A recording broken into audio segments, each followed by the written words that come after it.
That's how you really feel it.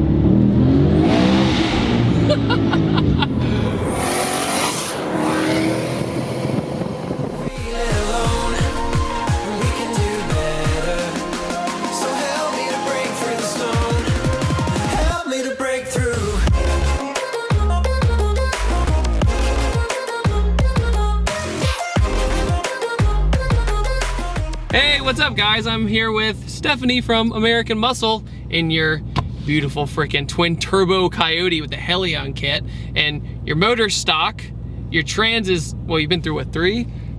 Should we say I'm that? on the third, I'm on the third. You're on the third. Yeah. And carbon fiber drive shaft? Yes, carbon fiber drive shaft, 1400 horsepower half shafts, ID 1000 injectors. I do have some stuff in the rear like Viking double adjustable rear shocks, BMR cradle lockout kit. A lot. Diff bushing inserts, vertical links, adjustable rear toe links. Do you want me to keep going? Go ahead. Yeah, No. people want to know. Let the people know. That's pretty much it. I mean, on bags, so. Oh, but a fast car can't be on back, Stephanie. Of course not. No. What am I thinking? How could you ever do such a thing?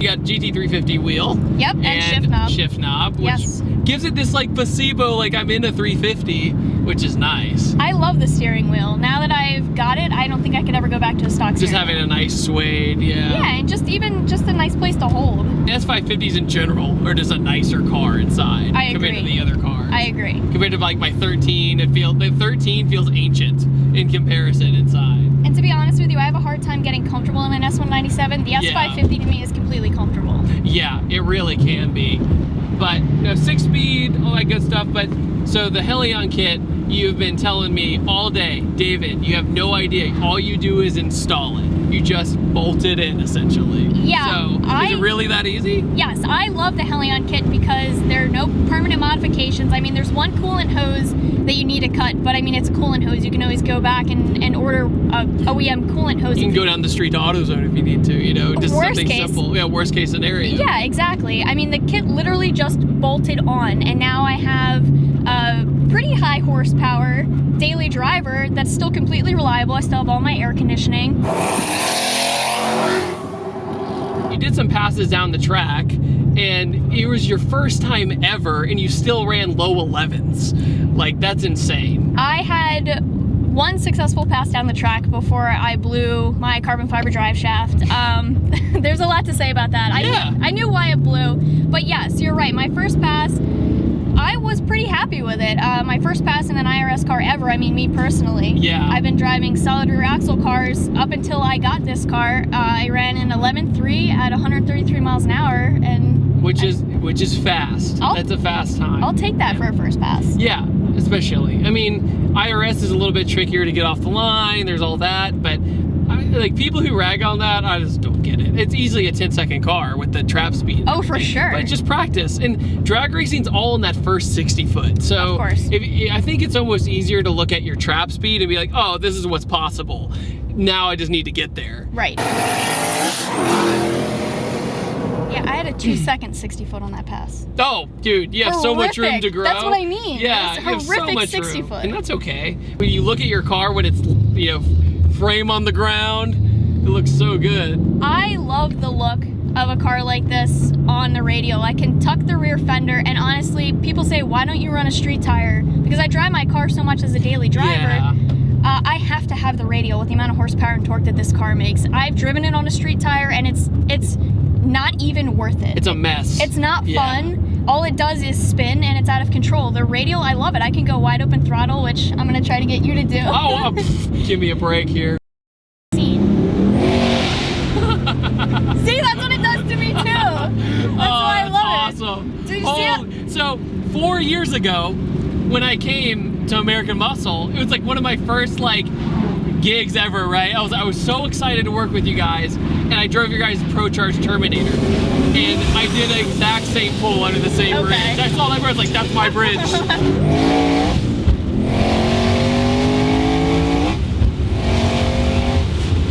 This car is freaking fast.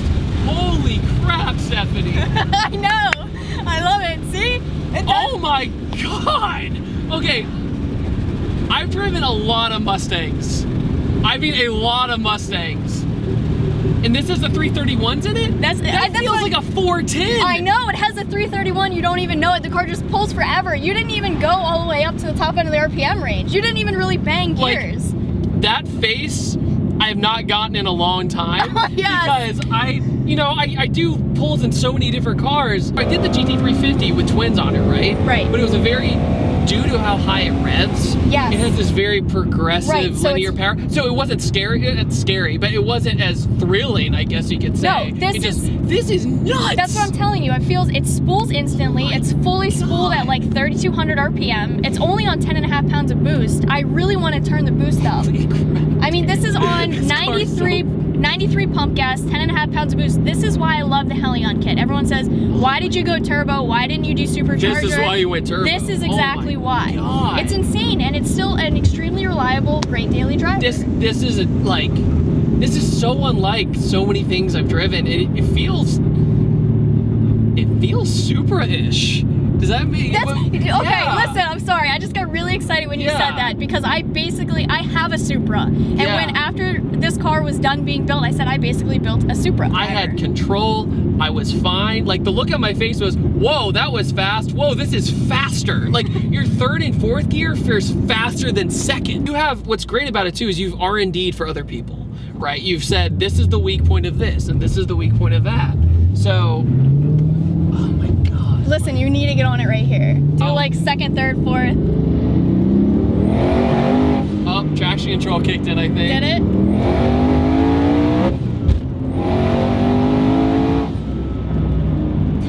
See how fast you're going? Dude. Going back to it, I bought this car sight unseen. I had never seen the color. There was only one around. I knew I wanted 6-speed. I definitely wanted premium. I didn't, like I said, this car came from Virginia. So I was so nervous because I had only ever bought one new car ever. I'm like, I'm buying this Mustang sight unseen. Like, I don't know, I guess, screw it, let's just go for it. Yeah. So it had the 331 in it. I'm like, you know what, okay, I can make that work because I knew I wanted to go either turbo or twin turbo. And I couldn't be happier with how this car worked out. No way. I mean, this is the perfect muscle car setup. Like, because you have a low-end torque, you have top-end power, which sometimes on superchargers can be a little iffy.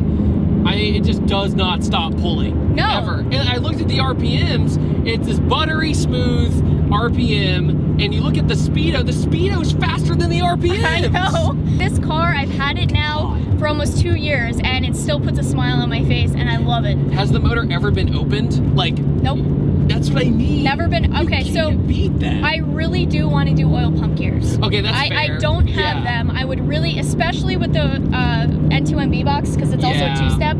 I don't really use the 2-step because I don't have those oil pump gears. No. It's not worth it. So I have to be just to be a show off. Like, exactly, and I'm really careful around rev limiter too because I don't want to be living up there. No. But the problem is the car spools so fast and RPMs climb so fast that it can be hard to stay away from it. What size turbos are these? The 55s. That's why they're so fast. Yeah, okay. but they don't lack so much power. They don't lack power, and you still pull up in those upper RPMs. Well, it's like different car, but like my 240 with the 2J in it has a GTX 3071. Okay. Turbo tech has gotten so much better that you hear that number, that's a small turbo, but it still made 500 horsepower. Right. So 55 is just a little bit higher up. Yeah, everyone thinks you have to go with the 62s. You don't. Really You do 66s were the go-to turbo for everything forever. Right. Because it was the one that made power. The other ones were like, well, if you want a little bit more. Right. But now, the way you can do triple ball bearing setups and all that. Right. And this is just the kit, right? This is just the kit. I don't even have many upgrades. The only upgrades that I have on the Helion kit, I don't have the ball bearing setup. I didn't opt for that. I didn't opt for any of the coating on the turbos. There's so many different ways that you can upgrade this kit.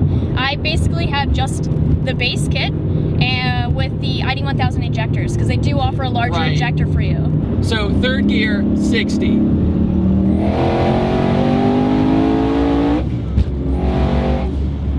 And you're done. Yeah. Like, I would get in so much trouble in this thing. Like, because it's so easy and how fast it is. It's just like... I'm gonna knock on wood and say that luckily I have not gotten in a lot of trouble in this car, but I live in the sticks, so I feel like that's you're fine. Oh my God, dude. It's so much fun. It's hard to explain. That's why I'm glad that you're here to experience it, because Yeah, and what the problem is that, you know, a lot of people are gonna say with me, David, you're Mustang biased. And a little bit, but I'm also very critical of Ford when I need to be. But this is just like every little thing you did. I mean, you have the GT350 wing, you have the Roush grille, you have the chin splitter, the Sereni's cowl hood. Yeah, yeah, I actually all did these- the whole front fascia, the Roush front fascia. Yeah, it looks great, right? It's tasteful. It's taking all these different Mustangs and putting them together and making it look actually not crappy, right? And it looks beautiful and it looks good. It sits pretty, but at the same time, you have so much more performance than you even need to back up the looks. You know, like you could be 500 horsepower. And people are like, okay, that's sweet, but God, it's so fast. To be honest with you, that was my main thing. Yes, I wanted the car to look mean, and I wanted to be the cliche word aggressive. You know, everyone says that word. But like, look, see this car in front of us? Yeah. Look how fast Yeah, we catch I up. know. Done. God, and they're like a football field away. I know. You really feel it. Go!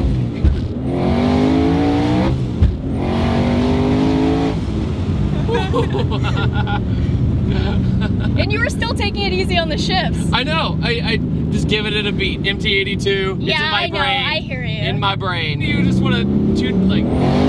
Yeah, even that. But okay, so you felt the car kick out a little bit, Yeah. right? What I love about it is that it comes right back. You know, it snaps right back in place. So I mean, yes, the car is scary, and yes, I respect it, but I know it well enough now to It'll come back. So everyone always asks me, what did you do with your build? It seems kind of confused because I have the bags, I have the drag radial. I built it for everything. I built it for this. I built it to go down the drag strip. I built it so I can take it out on a track and do handling things. If you really wanted to, If I you really could. wanted to. I've been thinking a lot about auto swapping this car. I mean, I know it would be fun. It would be awesome at the drag strip. The problem for me is I've always, since my first car, I've always had a manual Mustang. Yeah. All my cars are manual except for one. It's like a daily driver travel car, basically. I have to have the manual. To me, that's Mustang life is manual. Not to interrupt, what kind of cars do you have? You have a really good list. Like, you have dream cars for a lot of people. I do. I have a diverse, I mean, I obviously work for American Muscle and I love Mustangs. I still have my first car that I ever bought when I was 17. It's a 1990 Fox body with a 306 in it, a Vortex supercharger. I have an 02 Bug-Eye WRX with a built 2.5 swap. About to put a Garrett turbo on that. Then there's a 96 EK hatch with a K20 A2 swap and a precision turbo on that. Diverse. Yeah, you like everything. I think the best thing though is a 97 Supra that's Titan built. Oh my God, I Big didn't old know it was Titan built. GT47R turbo, so it's a really old turbo, but it's a big boy turbo. It doesn't matter, yeah, it's still fast. Right, yes. Would you say best bang for your buck was this though? Without a doubt. Without a doubt. So it took me a while. So I bought my Fox Body Mustang, and it took me a while to actually really start to love the Mustang again. I mean, working at American Muscle, I saw them all. I started to like them when the S197 came out, S550 came out, the whole 6th gen thing happened. Yeah. The world turned upside down as far as Mustang fans go. With Coyote and everything else. With Coyote, with the body changes, then I started thinking, I mean, I started seeing what people were doing with these cars and the potential that they had. I appreciate you letting me drive your baby. I am super happy. I am shocked. It was great. I'm not sucking up. I was gonna say, you're not lying, I'm not. right? No, I mean, like, even off camera, I was like, oh my God. Like, it is a fast car. Well, so, yeah, best bang for your buck horsepower car I've ever driven. I'm just gonna say it, 100%. When it comes to just motor setup, that's it. It's the fastest car I've ever driven with minimal budget. That's awesome. Yep, thank you. And check out American Muscle's YouTube channel in the description below. Make sure to hit the subscribe button for me too. Hit that stupid bell because they make us do that now. And I'll see you next time. Take it easy. Goodbye.